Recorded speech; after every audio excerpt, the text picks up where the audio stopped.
গল্পের শুরুতে আমরা একটি মেয়েকে দেখতে পাই যে রাস্তার মাঝখানে নিজের জীবন শেষ করে দেওয়ার জন্য শুয়ে আছে। কিছুক্ষণের মধ্যেই সেই রাস্তায় একটি গাড়ি চলে আসে। মেয়েটি যখনই গাড়িটিকে নিজের দিকে আসতে দেখে তখন এক যন্ত্রণাদায়ক মৃত্যুর ভয়ে সে তার সিদ্ধান্ত বদলে ফেলে এবং রাস্তা থেকে উঠে পাশে চলে যায়। তখন সেই গাড়ি চালক ব্যক্তিটিও মেয়েটিকে সাহায্য করার জন্য দাঁড়ায় না, সে তাকে সম্পূর্ণ উপেক্ষা করে সামনে এগিয়ে যায় যেন সে কিছুই দেখেনি। এই মেয়েটির নাম লিসা। লিসার জীবন একেবারেই ভালো চলছে না। আসলে আজ লিসার মেয়ের জন্মদিন, কিন্তু এখন তার মেয়ে আর এই দুনিয়ায় বেঁচে নেই। তখন আমরা দেখতে পাই যে গাড়িটি কিছুক্ষণ আগে লিসাকে উপেক্ষা করে সামনে এগিয়ে গিয়েছিল তার নিজের ভুল বুঝতে পেরেছে, তাই সেই লোকটি তার গাড়ি রিভার্স করে লিসার কাছে ফিরে আসে। গাড়ির ভেতরে থাকা অ্যাডাম নামের লোকটি লিসাকে জিজ্ঞেস করে, তুমি কি ঠিক আছো? এতে লিসা উত্তর দেয়, হ্যাঁ আমি ঠিক আছি, আমার কিছুই হয়নি। তখন সেই লোকটি লিসাকে জানায় যে এই জনমানবহীন এলাকা থেকে শহর অনেক দূরে, তাই সে চাইলে সে তাকে শহর পর্যন্ত লিফট দিতে পারে। লিসা রাজি হয়ে যায় এবং সঙ্গে সঙ্গে তার গাড়িতে উঠে বসে। যাত্রাপথে অ্যাডাম লিসাকে জিজ্ঞেস করে, তুমি একা একা এই নির্জন জায়গায় কি করছিলে? লিসা অ্যাডামকে বলে, আজ আমার মেয়ের জন্মদিন, যে কারণে আজ তাকে আমার খুব মনে পড়ছে, কিন্তু দুর্ভাগ্যবশত সে এখন আর এই দুনিয়ায় নেই এবং এখন আমি সম্পূর্ণ একা। এই পৃথিবীতে এমন কেউ নেই যাকে আমি আমার আপন বলতে পারি। লিসার এই কথা শুনে অ্যাডাম বলে, আচ্ছা এই কারণেই তুমি রাস্তার মাঝখানে মরার জন্য শুয়েছিলে? জবাবে লিসা বলল, আমি মরতে চাই না, শুধু একবার যে কোনো উপায়ে আমার মেয়ের সাথে দেখা করতে চাই। তখনই লিসা গাড়ির রেডিওটি অন করে নেয়। রেডিওতে একটি খবর চলছিল। রিপোর্টার জানাচ্ছিল যে জঙ্গলে একজন সিরিয়াল কিলার ঘুরে বেড়াচ্ছে এবং আজ সকালে এই খুনি আরো দুটি মেয়েকে মেরে ফেলেছে। পুলিশের কাছে সেই খুনির কোনো ছবি নেই, তবে তারা এই তথ্য পেয়েছে যে খুনিটি একজন ফর্সা রঙের মানুষ যার কাছে একটি ব্রাউন রঙের গাড়ি আছে এবং তার ডান হাতে একটি ক্রসের চিহ্ন রয়েছে। এই খবর শুনে লিসার পায়ের তলার মাটি সরে যায়, কারণ রিপোর্টার রেডিওতে যে খুনির বিবরণ দিচ্ছিল সে আর কেউ নয় বরং অ্যাডাম নিজেই ছিল। তার হাতে ক্রসের চিহ্ন দেখে লিসা ভীষণ ভয় পেয়ে যায়। লিসা নিজেকে বাঁচানোর জন্য কিছু করার আগেই অ্যাডাম হঠাৎ জোরে গাড়ির ব্রেক কষে। এতে লিসার মাথা প্রচন্ড জোরে গাড়ির ড্যাশবোর্ডের সাথে ধাক্কা খায় এবং লিসা জ্ঞান হারিয়ে ফেলে। কিছুক্ষণ পর যখন লিসার চোখ খোলে তখন সে নিজেকে একটি অদ্ভুত বাংকারে বন্দী অবস্থায় আবিষ্কার করে, যা চারপাশ থেকে লোহার মজবুত দেয়াল দিয়ে তৈরি ছিল। লিসা এই বন্ধ জায়গায় নিজেকে বন্দী দেখে প্রচন্ড ঘাবড়ে যায় এবং সাহায্যের জন্য চিৎকার করতে থাকে, কিন্তু তাকে সাহায্য করার জন্য কেউ আসে না। আমরা দেখতে পাই যে লিসাকে একটি অন্য রকমের স্যুট পরানো হয়েছে এবং তার হাতে একটি ঘড়িও পরিয়ে দেওয়া হয়েছে। লিসা সেই ঘড়িটি খোলার আপ্রাণ চেষ্টা করে, কিন্তু ঘড়িটি এতটাই মজবুত ছিল যে অনেক চেষ্টার পরও সেটি তার হাত থেকে খোলে না। অবশেষে যখন সে বুঝতে পারে যে এই জায়গা থেকে বের হওয়া অসম্ভব, তখন সে ক্লান্ত ও হতাশ হয়ে এক জায়গায় বসে কাঁদতে শুরু করে। ঠিক তখনই হঠাৎ সেই চেম্বারের দরজাটি খুলে যায়। লিসা দেখতে পায় যে দরজার ওপাশে একটি সুড়ঙ্গ রয়েছে। সেই সুড়ঙ্গের শেষ প্রান্ত থেকে আলো দেখা যাচ্ছিল। লিসা বুঝতে পারল যে যদি এই জায়গা থেকে বাইরে বের হতে হয় তবে এই সুড়ঙ্গ দিয়েই যেতে হবে। বাইরে বের হওয়ার রাস্তা খুঁজে পেয়ে লিসা খুব খুশি হয়ে যায়, কিন্তু সে সুড়ঙ্গের ভেতরে ঢোকা মাত্রই হঠাৎ তার পেছনের সেই চেম্বারের দরজাটি স্বয়ংক্রিয়ভাবে বন্ধ হয়ে যায়। এটা দেখে লিসার বুক কেঁপে ওঠে এবং এখন সে বুঝতে পারে যে সে আগের চেয়েও আরো বেশি বিপজ্জনক জায়গায় ফেসে গেছে। ঠিক তখনই হঠাৎ লিসার হাতে বাঁধা ব্রেসলেটে অ্যালার্ম বাজতে শুরু করে এবং সেখানে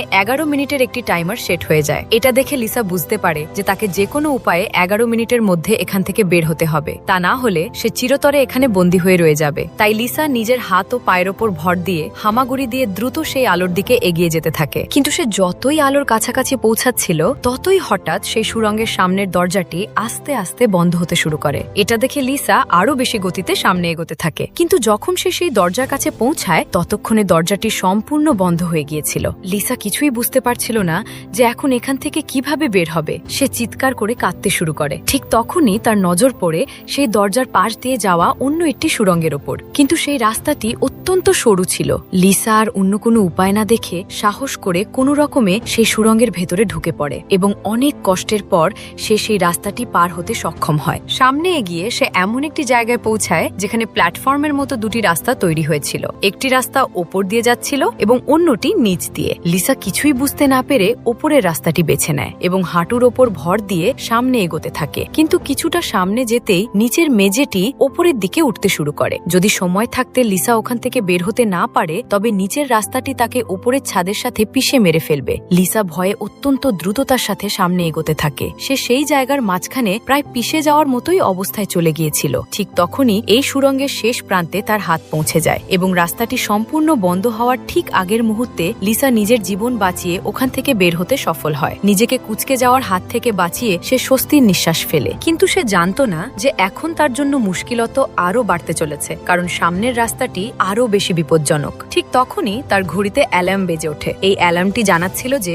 অর্ধেক সময় পার হয়ে গেছে এবং এখন তার কাছে মাত্র 5 মিনিট বাকি আছে। এই কারণে সে আবার সামনে এগোতে শুরু করে। কিছুটা দূর যাওয়ার পরই সে রাস্তায় কাউকে শুয়ে থাকতে দেখে। লিসা যখন তার কাছাকাছি আসে তখন সে দেখতে পায় যে সেটি কোনো জীবিত মানুষ নয়, বরং একটি পুড়ে যাওয়া লাশ, যার অবস্থা খুবই শোচনীয়। সেই লাশের হাতেও ঠিক তেমনই একটি ঘড়ি বাঁধা ছিল যেমনটা লিসার হাতে ছিল। লিসা বুঝতে পারল যে এই মানুষটিও আমার মতো এই সুড়ঙ্গ থেকে বের হওয়ার চেষ্টা করছিল, কিন্তু সে এখান থেকে বের হতে সফল হয়নি এবং মারা গেছে। তার মানে এখান থেকে বের হওয়া অসম্ভব। এই লাশটি দেখে লিসার বেঁচে ফেরার বাকিটুকু আশাও ভেঙে যায়, কিন্তু সে কোনো রকমে নিজের সাহস সঞ্চয় করে এবং সেই লাশটিকে একপাশে সরিয়ে সামনে এগোতে থাকে। যখন সে ঘড়ির দিকে তাকায় তখন দেখে তার কাছে মাত্র 2 মিনিট সময় বাকি আছে, তাই সে আরো দ্রুত গতিতে এগোতে শুরু করে। ঠিক তখনই হঠাৎ লোহার কিছু মজবুত রড এসে তার রাস্তা আটকে দেয়। সেই সাথে সুড়ঙ্গের দেওয়াল থেকে প্রচুর হিটিং পাইপ বাইরে বেরিয়ে আসে এবং সেই জায়গাটিকে গরম করতে শুরু করে। এটি দেখে লিসা সম্পূর্ণ ঘাবড়ে যায়। সে বুঝতে পারে যে শীঘ্রই তার লাশটিও সেই পুড়ে যাওয়া মানুষটার মতো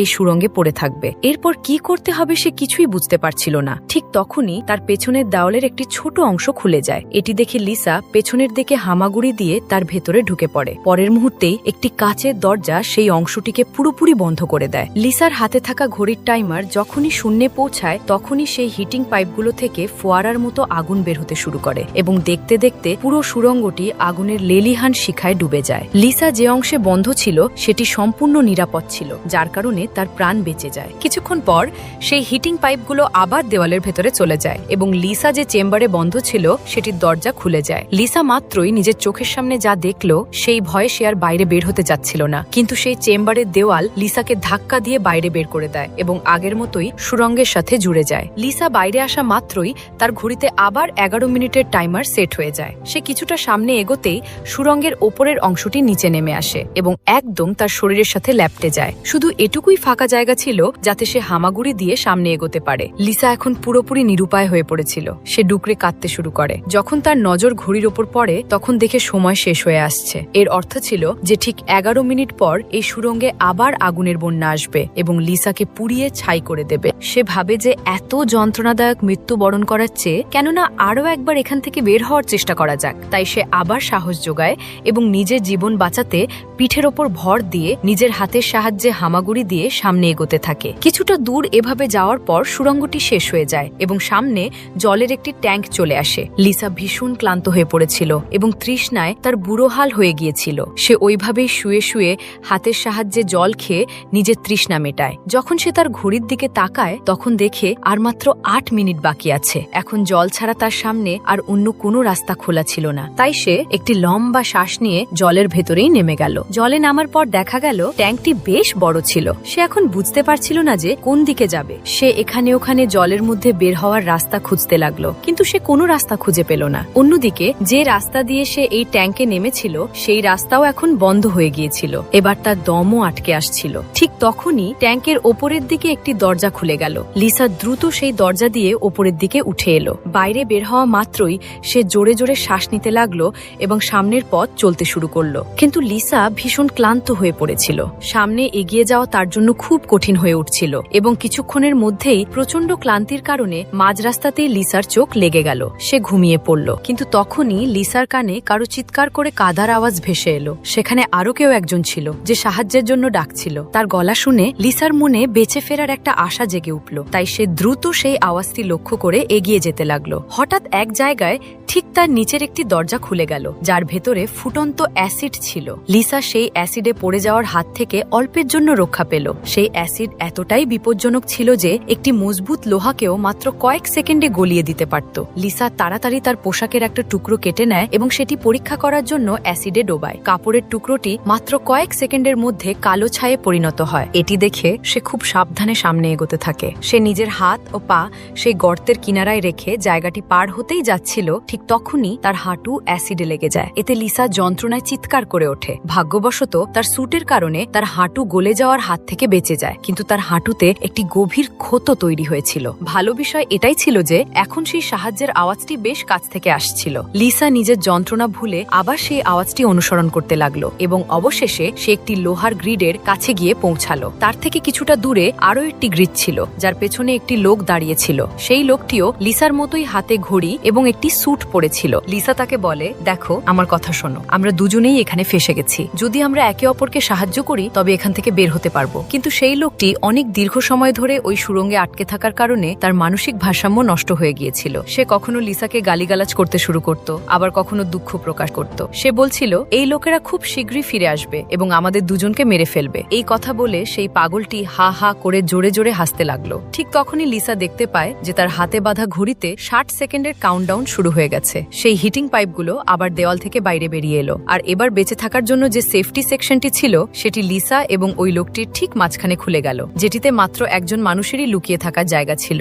এখন হয় সেই পাগল লোকটি বাঁচবে, না হয় লিসা। পরের মুহূর্তে লিসা এবং সেই পাগল লোকটির সামনে যে লোহার গ্রিড ছিল সেটি সরে গেল। তারা দুজনেই দ্রুত সেই চেম্বারের দিকে দৌড়াতে লাগলো এবং একসাথে চেম্বারের কাছে পৌঁছালো। এরপর তারা একে অপরকে মারধর করতে শুরু করলো। সেই লড়াইয়ের মাঝে কখনো লিসা সেই পাগল লোকটিকে চেম্বার থেকে বাইরে বের করে দিচ্ছিল, আবার কখনো সেই পাগল লোকটি লিসাকে বাইরে ধাক্কা দিয়ে ফেলে দিচ্ছিল। কিন্তু একদম শেষ মুহূর্তে যখন সময় প্রায় শেষ হয়ে আসছিল, লিসা লোকটিকে এক জোরালো লাথি মেরে চেম্বারের বাইরে ফেলে দেয়। লোকটি লিসার পা চেপে ধরে তাকে বাইরে টেনে আনার চেষ্টা করে। ঠিক তখনই 60 সেকেন্ড শেষ হয়ে যায় এবং সেই চেম্বারের কাচের দরজাটি বন্ধ হয়ে লোকটির হাতটি কেটে আলাদা করে দেয়। যন্ত্রণায় সেই লোকটি চিৎকার করে উঠল। তখনই লিসার নজর পড়ে লোকটির সেই কাটা হাতের ওপর, যেটিতে একটি ক্রসের ট্যাটু আঁকা ছিল। সেই ট্যাটুটি দেখে লিসা বুঝতে পারে যে এই লোকটি আর কেউ নয়, বরং তাকে গাড়ির ভেতরে জ্ঞানহীন করে দেওয়া সেই সিরিয়াল কিলার অ্যাডাম। এবার লিসার মনের সমস্ত দ্বিধাদ্বন্দ্ব দূর হয়ে গেল।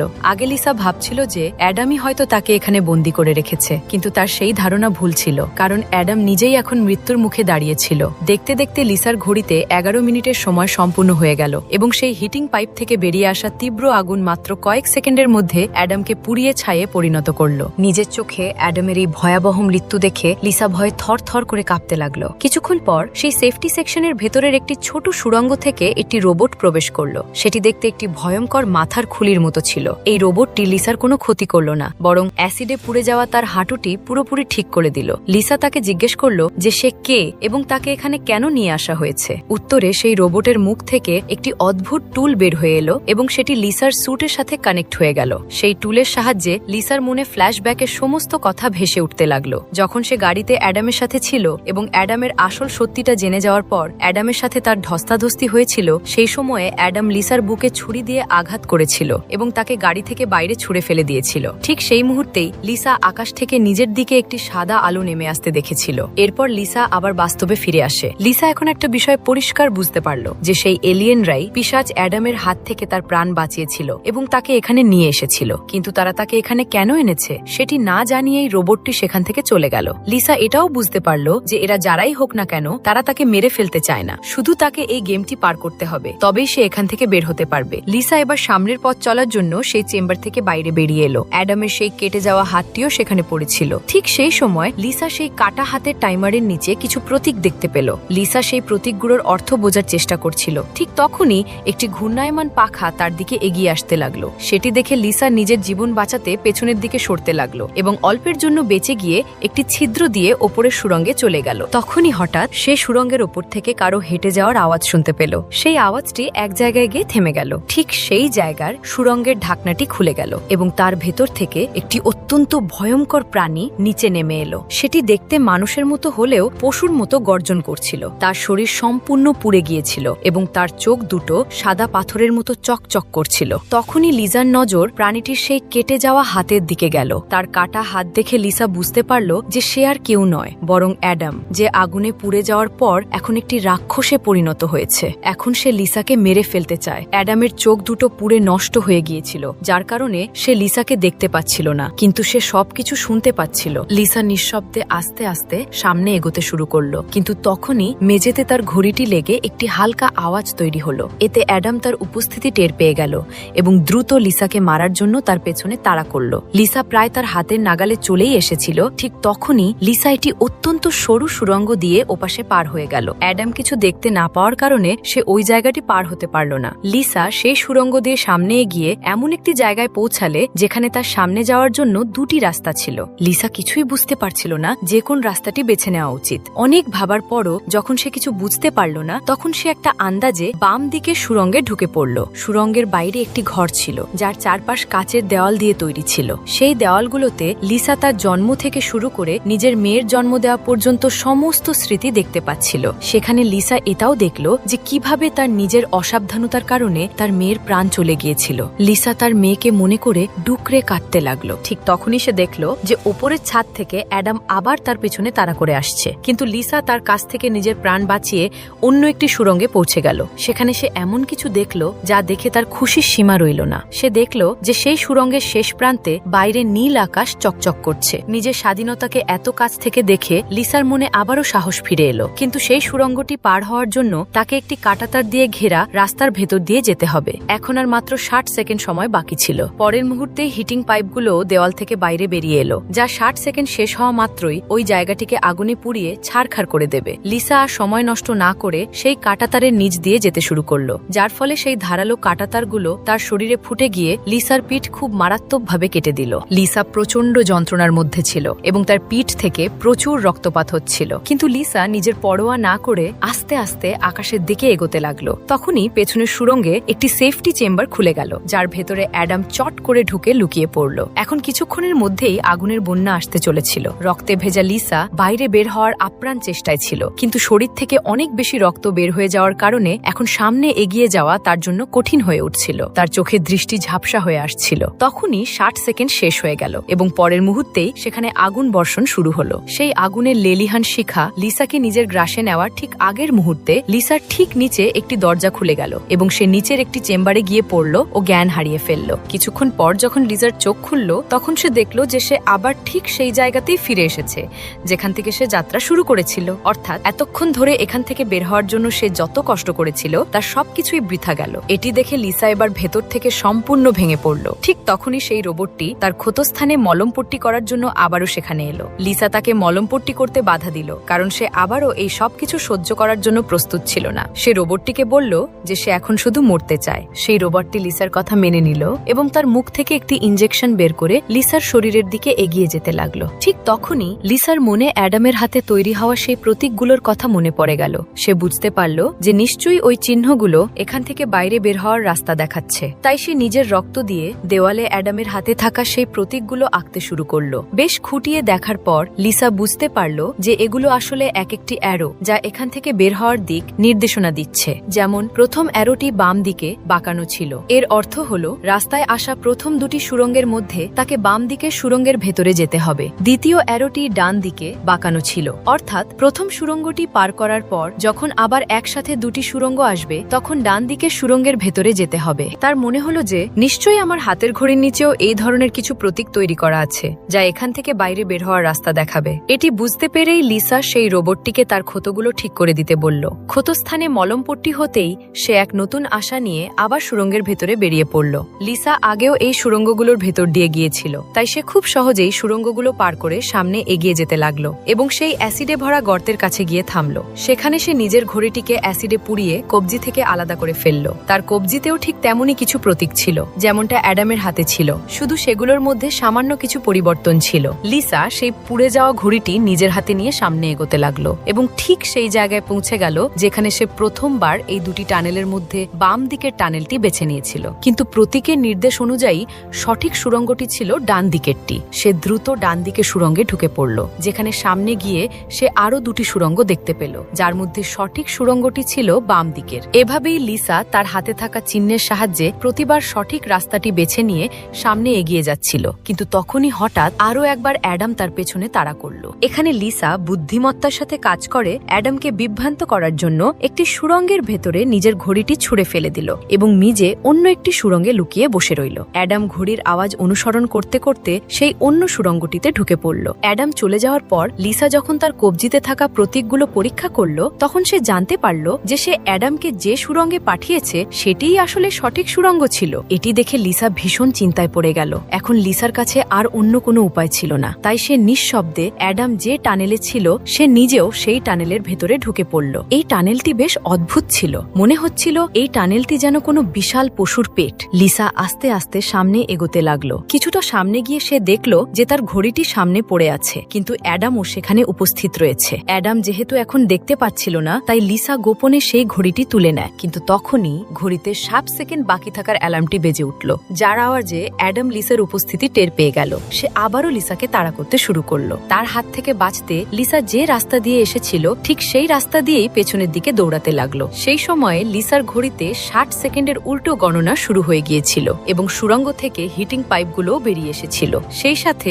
সুড়ঙ্গের সেফটি চেম্বারটিও খুলে গিয়েছিল। লিসা দ্রুত সেই চেম্বারের ভেতরে ঢুকে লুকিয়ে পড়ল। অ্যাডামও সেখানে পৌঁছে যায়, কিন্তু ততক্ষণে অনেক দেরি হয়ে গিয়েছিল, কারণ সেই চেম্বারের কাচের দরজাটি বন্ধ হয়ে গিয়েছিল। এখানে লিসা অ্যাডামকে খ্যাপানোর জন্য তাকে মিডল ফিঙ্গার দেখায়, কিন্তু দুর্ভাগ্যবশত এবার আগুন বর্ষণকারী হিটিং টিউবগুলো আগুন না ঝরিয়েই ভেতরে চলে গেল, যার পর চেম্বারের ব্যবসায়ী দরজাটিও খুলে গেল এবং পরের মুহূর্তেই অ্যাডাম লিসার উপর ঝাঁপিয়ে পড়ল। লিসাও নিজেকে বাঁচাতে অ্যাডামের সাথে লড়াইয়ে মেতে উঠল এবং সেই শয়তানের মাথাটি নিজের পা দিয়ে চেপে ধরল। পেছন থেকে চেম্বারের দেওয়ালটিও লিসাকে সামনের দিকে ধাক্কা দিতে শুরু করলো, যার ফলে সেই শয়তান অ্যাডামের মাথাটি পিষে গেল এবং অবশেষে লিসা অ্যাডামের হাত থেকে চিরতরে মুক্তি পেল। লিসা এখন নিজের পথে সামনে এগিয়ে যেতে লাগলো, যেখানে সামনে গিয়ে সে আবারও দুটি রাস্তা দেখতে পেল। তার কবজিতে থাকা প্রতীকগুলোর নির্দেশ অনুযায়ী তাকে ডান দিকে সুড়ঙ্গ দিয়ে যেতে হতো এবং এটিই ছিল সেই গোলকধাঁধার শেষ সুড়ঙ্গ। কিন্তু তখনই হঠাৎ বাম দিকের সুড়ঙ্গ থেকে একটি মেয়ে বাইরে বেরিয়ে এলো। তাকে দেখে লিসার চোখ কপালে উঠে গেল এবং সে কাঁদতে শুরু করলো, কারণ এই মেয়েটি আর কেউ নয় বরং তার নিজের মেয়ে মিনা ছিল। নিনা মারা যাওয়ার পর থেকে লিসা যেন বাঁচাই ছেড়ে দিয়েছিল। তার শুধু একটাই ইচ্ছা ছিল যে সে যে কোনো উপায়ে যেন নিনার সাথে দেখা করতে পারে, আর অবশেষে আজ তার সেই ইচ্ছাও পূরণ হলো। নিনা তার মা লিসাকে বলল, এবার আর আমাকে কখনো একা ফেলে যেও না। লিসা জবাবে বলল, না মা, আমি সবসময় তোমার সাথেই থাকবো। এতে নিনা বলল, তাহলে এসো আমার সাথে বাম দিকে টানেলে চলো। লিসা কাঁদতে কাঁদতে বলল, নিনা, আমি তোমাকে আর হারাতে চাই না, কিন্তু সত্যিটা হলো এই যে তুমি আগেই মারা গেছো আর আমার গন্তব্য অন্য সুড়ঙ্গে। এই কথা বলে লিসা সেখান থেকে যেতে লাগলো। পেছন থেকে নিনা তাকে ডাকতে থাকলো, কিন্তু লিসা বুকে পাথর বেঁধে সেই সুড়ঙ্গ থেকে বাইরে বেরিয়ে এলো। বাইরে আসা মাত্রই লিসা ডুকরে কাঁদতে শুরু করলো। এরপর লিসা আর এক মুহূর্ত সময় নষ্ট না করে ডান দিকের সুড়ঙ্গে ঢুকে পড়ল, যেখানে সুড়ঙ্গের শেষ প্রান্তে খোলা আকাশ দেখা যাচ্ছিল। সে খুশি হয়ে দ্রুত গতিতে সামনে এগোতে লাগলো, কিন্তু তখনই তার রাস্তায় লোহার 3টি ব্লেড চলে এলো, যেগুলো অনবরত প্রচন্ড গতিতে ওঠানামা করছিল। এগুলো পার করার মানে ছিল নিজের শরীরকে টুকরো টুকরো করে ফেলা, কিন্তু লিসাকে যে কোনো মূল্যে এখান থেকে বের হতেই হতো। তাই সে ভালো করে লক্ষ্য করলো যে প্রথম ব্লেডটি প্রতি 4 সেকেন্ডে একবার নিচে নামছে। লিসা তার কাছে পৌঁছালো এবং ব্লেডটি ওপরে যাওয়া মাত্রই 4 সেকেন্ড শেষ হওয়ার আগেই চট করে ওপাশে চলে গেল। এরপর সে দ্বিতীয় ব্লেডটির কাছে পৌঁছালো। একইভাবে দ্বিতীয় ব্লেডটি প্রতি 3 সেকেন্ডে নিচে নামছিল। লিসা সাহস দেখিয়ে সেটিও পার করে ফেলল, কিন্তু শেষ ব্লেডটি মাত্র 2 সেকেন্ডে নিচে নামছিল, যা পার করা লিসার জন্য অত্যন্ত কঠিন ছিল। তবে স্বাধীনতার আকুল ইচ্ছায় লিসা সেটিও পার তো করল, কিন্তু দুর্ভাগ্যবশত তার পা ব্লেডের নিচে পড়ে কেটে আলাদা হয়ে গেল। লিসা যন্ত্রণা ছটফট করতে লাগলো, কিন্তু নিজের পায়ের পরোয়া না করে সে সুড়ঙ্গের শেষ প্রান্ত পর্যন্ত পৌঁছে গেল, যেখান থেকে খোলা আকাশ দেখা যাচ্ছিল। কিন্তু সে সুড়ঙ্গ থেকে নিজের হাত বাইরে বের করার জন্য যেই না সামনে বাড়ালো, তার হাতটি সামনে থাকা একটি স্ক্রিনে গিয়ে লাগলো, যেখানে খোলা আকাশের একটি ভিডিও চলছিল। এটি দেখে লিসা ভীষণভাবে ভেঙে পড়ল। সে বলল, আমাকে যা যা করতে বলা হয়েছিল আমি তার সবকিছুই করেছি। এরপর সে পাগলের মতো হাসতে শুরু করলো। তখনই সুড়ঙ্গ থেকে হিটিং পাইপগুলো বেরিয়ে এলো, কারণ কিছুক্ষণের মধ্যেই 11 মিনিটের সময় শেষ হতে চলেছিল। লিসা এবার শান্তিতে নিজের মৃত্যুর অপেক্ষা করতে লাগলো, কিন্তু এবার সেই হিটিং পাইপগুলো তাকে না পুড়িয়েই আবার সুড়ঙ্গের ভেতরে চলে গেল। ঠিক তখনই হঠাৎ সুড়ঙ্গের ওপরের অংশটি খুলে গেল এবং একটি তীব্র আলো লিসার ওপর এসে পড়ল। লিসার শরীরটি আপনা আপনি শূন্যে ভেসে উঠল এবং সেই আলোর মাঝে বিলীন হয়ে গেল। কিছুক্ষণ পর যখন লিসার চোখ খুলল, তখন সে নিজেকে একটি ঝর্ণার কিনারায় আবিষ্কার করলো, যা দেখে লিসার মুখে হাসি ফিরে এলো। সেখানে নিনাও উপস্থিত ছিল। লিসা নিনাকে জিজ্ঞেস করলো, আমি কি মারা গেছি? এতে নিনা বলল, তোমার শরীর একবার নয় বরং এ পর্যন্ত অনেকবার মারা গেছে। লিসা আবার জিজ্ঞেস করলো, তাহলে এখন এখানে আমাকে কি করতে হবে? জবাবে নিনা বলল, এখানে তোমাকে শুধু বাঁচতে হবে, আর কিছুই করতে হবে না। এখানে আমরা জানতে পারি যে লিসা এখন যে জায়গায় উপস্থিত ছিল সেটি কোনো বাস্তব পৃথিবী নয় বরং অন্য কিছু ছিল, এবং সেটি কোনো স্বর্গের মতোই সুন্দর ছিল। এই সিনেমার সংক্ষিপ্ত ব্যাখ্যা হলো এই যে লিসা যখন অ্যাডামের সাথে গাড়িতে সফর করছিল, তখন অ্যাডাম লিসাকে ছুরি মেরে হত্যা করেছিল, যার পর সে সরাসরি নরকে পৌঁছায়। সেখানে তার সমস্ত পাপ ধুয়ে যায় এবং একদম শেষে সে স্বর্গে দিয়ে পৌঁছায়, আর এরই সাথে এই কাহিনীটি শেষ হয়ে যায়।